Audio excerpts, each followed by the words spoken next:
Hey everybody, Matt here with SalesChain University.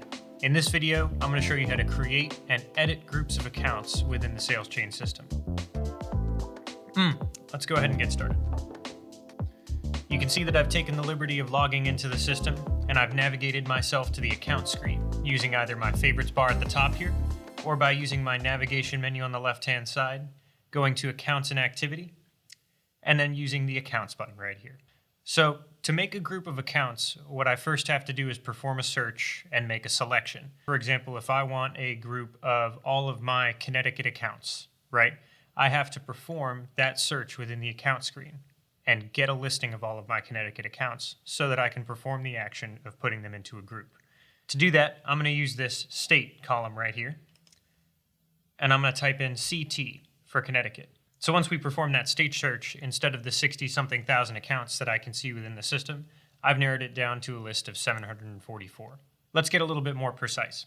Since I'm a sales manager in this situation, my user role is as a sales manager, I can see accounts for whom I'm not necessarily the sales rep. So if I want to see only my accounts within Connecticut, I can use this drop down on the left-hand side here and change all sales reps to my name, Gary Corbett, right here.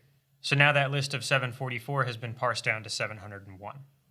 To make it my actual customers instead of my prospects, I'm going to use this all account types dropdown and change that to customers. So now that we've performed our search, let's turn this list of data into a group of accounts. I'm going to use this actions dropdown right above my advanced search tools, and I'm going to click on create group underneath here.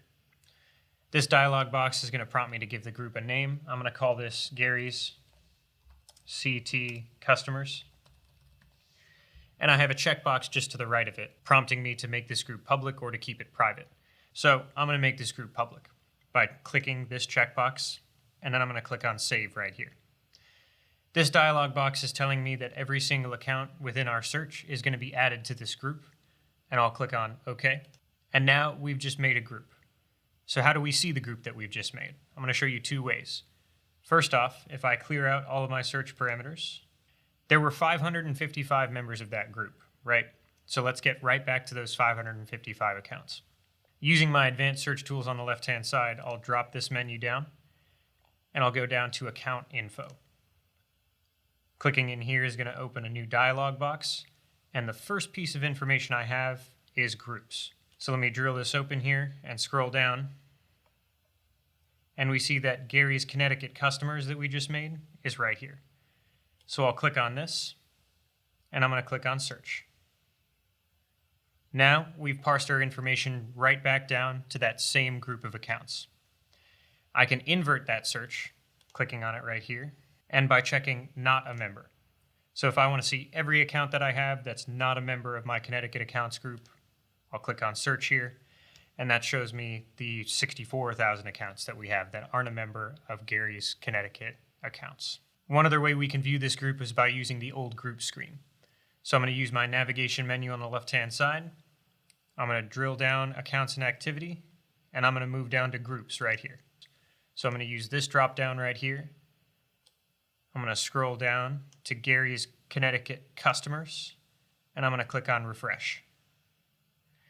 Now we see that same listing of 555 accounts right here, just in a different manner, right? Just a different way to see the same group. I can click on any of these accounts and be taken directly to their account screen just the same. Let's perform a slightly different action now. We're going to add a few accounts to this group.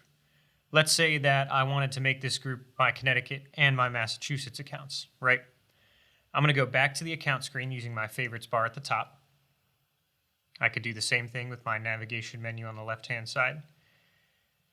And I'm going to do a search for all of Gary Corbett's Massachusetts customers, right? So I'll search MA and states.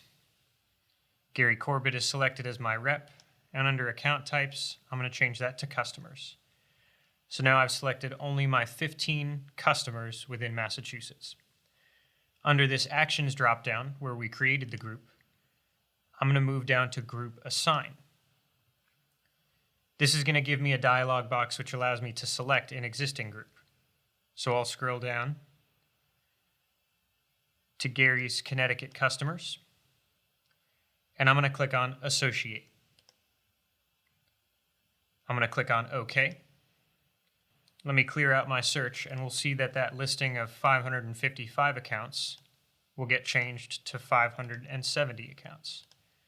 Once again, under Advanced Search on the left-hand side, I'm going to go down to Account Information, and I'm going to specify the group Gary's CT Customers. I'm going to click on Search, and now we see that that listing has 570 customers. To disassociate accounts or remove accounts from this group, I'm going to use a very similar method. I'm going to search under State here for MA.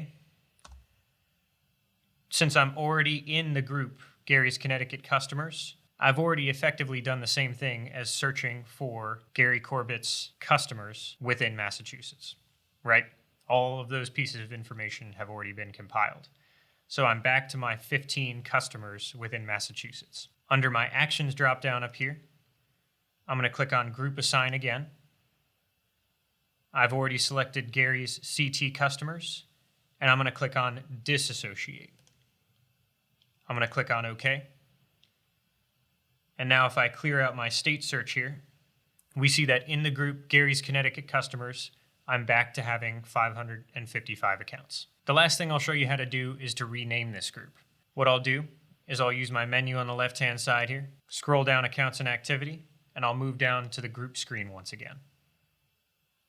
I'm going to click on the Edit button in the top left-hand corner this time, and I'm going to scroll down in this listing until I see my Gary's CT Customers account right here.